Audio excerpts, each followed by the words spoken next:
48 নং টংলা বিধানসভা সমষ্টিৰ ভাৰতীয় জনতা পাৰ্টিৰ প্ৰাৰ্থী হিচাপে প্ৰক্ষেপ লোৱা জিলা বিজেপিৰ উপসভাপতি বিকন ডেকাৰ প্ৰতিক্ৰিয়া প্ৰকাশ। মনটো নিশ্চয় ভাল লাগিছে মোৰ আৰু দলৰ প্ৰতি বিশেষভাৱে মই চিৰকৃতজ্ঞ।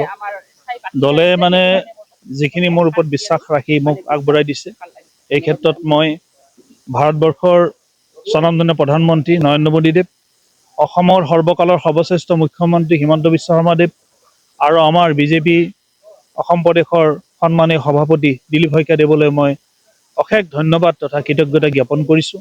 তেখেতসকলৰ বাবেই মই দলত এই কাম কৰাৰ সুবিধাখন পাম আগন্তুক দিনত। আৰু গতিকে বৰ্তমান অৱস্থাত আমাৰ দলৰ যিবিলাক কৰণী আছে, কৰণীখিনি কাম কৰি আগবাঢ়ি গৈছোঁ। সকলো কাৰ্যকৰ্তাই নিষ্ঠাসহকাৰে কাম কৰি দলটো শক্তিশালী ৰূপত প্ৰতিষ্ঠা কৰিবলৈ অগ্ৰসৰ হৈছে আৰু সেই দলটোতে মই যিহেতু টিকেট পাইছোঁ বা মানে আগবাঢ়িম, গতিকে মই তাৰ বাবে তেখেতসকলক অশেষ ধন্যবাদ জ্ঞাপন কৰিছোঁ। প্ৰথম কাম হিচাপত চাব গ'লে মই ইয়াতে আন্তঃগাঁথনি উন্নয়নৰ ওপৰত বেছি গুৰুত্ব দিম। আন্তঃগাঁথনি বুলি ক'লে আমাৰ ৰাস্তা পদূলি, যিটো আমাৰ MB ৰোডটোৰ কাৰণে বহুখিনি মানুহৰ এটা কমপ্লেইন আছে, MB ৰোডটোৰ ওপৰত আমি গুৰুত্ব প্ৰদান কৰিম। লগতে আমাৰ ষ্টেডিয়ামৰ বহুত এটা কমপ্লেইন এটা আছে, আমাৰ দুটা আমাক ষ্টেডিয়াম লাগে, টংলা ষ্টেডিয়াম হওক, কালাইগঞ্জ লাগে, সেইখিনি আছে। ৰেলৱে ষ্টেচনৰ ওপৰত অভাৰব্ৰিজৰ কথা আছে, সেইখিনি লাগে আমাক। ইয়াৰ উপৰি আপোনালোকে নিশ্চয় জানিব, কেইদিনমান আগতে আমাৰ লোকসভাত আমাৰ সাংসদ ডাঙৰীয়াই এটা উত্থাপন কৰিছে যে অমৃত ষ্টেচন যিটো হ'ব আমাৰ টংলাত, তাত আমাৰ যিখিনি মাটিৰ দৰকাৰ সেই মাটিখিনি ৰাখিব দিছে, বাকী মাটিখিনি যাতে ৰাইজক সুবিধা কৰি দিয়ে সেইটোৰ ওপৰত গুৰুত্ব দিছে। আমি সেনেকুৱা ধৰণৰ সমস্যাবিলাকৰ ওপৰত মাত মাতি যাম। সমস্যা আছে, আমাৰ দুখন টাউনতে সমস্যা আছে, কলাইগাঁৱতো সমস্যা আছে, আমাৰ টংলাতো সমস্যা আছে। টংলাখন আচলতে যদি ওদালগুৰিৰ লগত কম্পেয়াৰ কৰে, এই টংলাখন এখন মানে সৰ্বাংগ সুন্দৰ টাউন হ'ব পাৰে।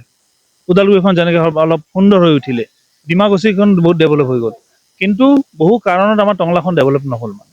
গতিকে টংলাখন এটা সময়ত এনেকুৱা এখন চহৰ আছিলে, যিখন চহৰত আপোনাৰ ৰঙিয়া মঙলদৈৰ পৰা মানুহে বজাৰ কৰিব আহিছিল। গতিকে সেইখন চহৰ আজি এইটো অৱস্থাত আছে। গতিকে আমি ভাবোঁ আগন্তুক দিনত মই সেইখিনি কাম কৰিব পাৰিম আৰু এখন সৰ্বাংগ সুন্দৰ টংলা গঢ়িব পাৰিম, লগতে কালাইগাঁওখনো গঢ়িব পাৰিম। সমস্যা আছে, সমস্যাবোৰ সকলোৰে লগত আলোচনা কৰি সমাধান কৰাৰ পথ নিশ্চয় উলিয়াব পাৰিম। NDA প্ৰাৰ্থী হিচাপে মই পুনতে দুইটা দলৰ কাৰ্যকৰ্তাকে মই আহ্বান জনাম। আমাৰ ভাৰতীয় জনতা পাৰ্টিৰ যিখিনি কাৰ্যকৰ্তা আছে সেইখিনি নিষ্ঠাসহকাৰে লাগি আছে, সেইখিনি আমাৰ লগতে আছে।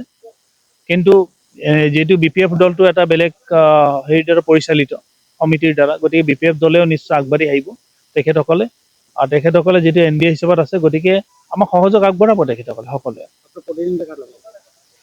প্ৰতিদ্বন্দ্বিতা বুলি ক'ব গ'লে আমিতো সৰ্বশক্তিমানত আছোঁ। আমি ধৰক BPF আৰু BPF আৰু আমাৰ বিজেপি সমন্বিতভাৱে শক্তিশালী ৰূপত আছোঁ।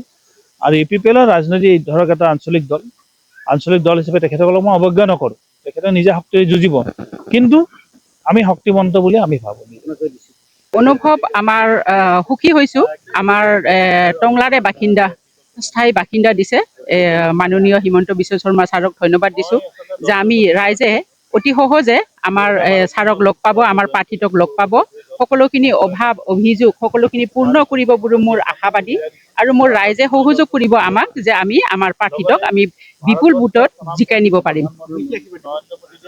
ছাৰক মই আশীৰ্বাদটো মই কষ্টৰে আশীৰ্বাদ দিম, কিন্তু ৰাইজৰ যে সম্পূৰ্ণ অভাৱবিলাক পূৰ্ণ কৰে, যে আমাৰ যাতে সংগঠনটো আৰু মজবুত হয়, দীঘলীয়াকৈ যাতে স্থিৰ হৈ থাকে, মই এয়া আশীৰ্বাদ মানে চিন্তাধাৰাটো এইটো। ৰাইজলৈ এয়া আহ্বান জনাম যে আমাক সুযোগ দিয়ক, টংলা সমষ্টিৰ প্ৰাৰ্থীটোক জিকাই নিয়াক আপোনালোকে সকলো ভোটাৰে আমাক আশীৰ্বাদ দিয়ক। আমি সকলো ৰাইজৰ কাম কৰিবৰ কাৰণে যাতে আমাক সুবিধা প্ৰদান কৰে, যে এয়াই মোৰ ভোটাৰ ৰাইজৰ ওচৰত মোৰ বিনম্ৰ অনুৰোধ আৰু প্ৰাৰ্থনা। জয় হ'বৰ কাৰণে আমি 100% আশাবাদী, কাৰণ আমাক ৰাইজে সকলো ফালৰ পৰা আঁকোৱালি ল'ব। ওদালগুৰিৰ পৰা চিন্ময় ডেকাৰ ৰিপৰ্ট, প্ৰাত টাইম ডিজিটেল। শদিয়াৰ পৰা ধুবুৰীলৈ, বৰাকৰ পৰা ব্ৰহ্মপুত্ৰলৈ সকলোৰে মাজত চিনাকি এটা নাম প্ৰাতঃ টাইম। থলুৱা ভাষা, কৃষ্টি আৰু সত্য বাতৰিৰ আধাৰত প্ৰতিষ্ঠিত খবৰ প্ৰাতঃ টাইমৰ প্ৰতিটো বা বাতৰি পুংখানুপুংখভাৱে চাবলৈ Facebook, YouTube, website, Twitter, Instagram আৰু ব্লগাৰ পেজত লাইক আৰু ফ'ল' কৰক। ধন্যবাদ।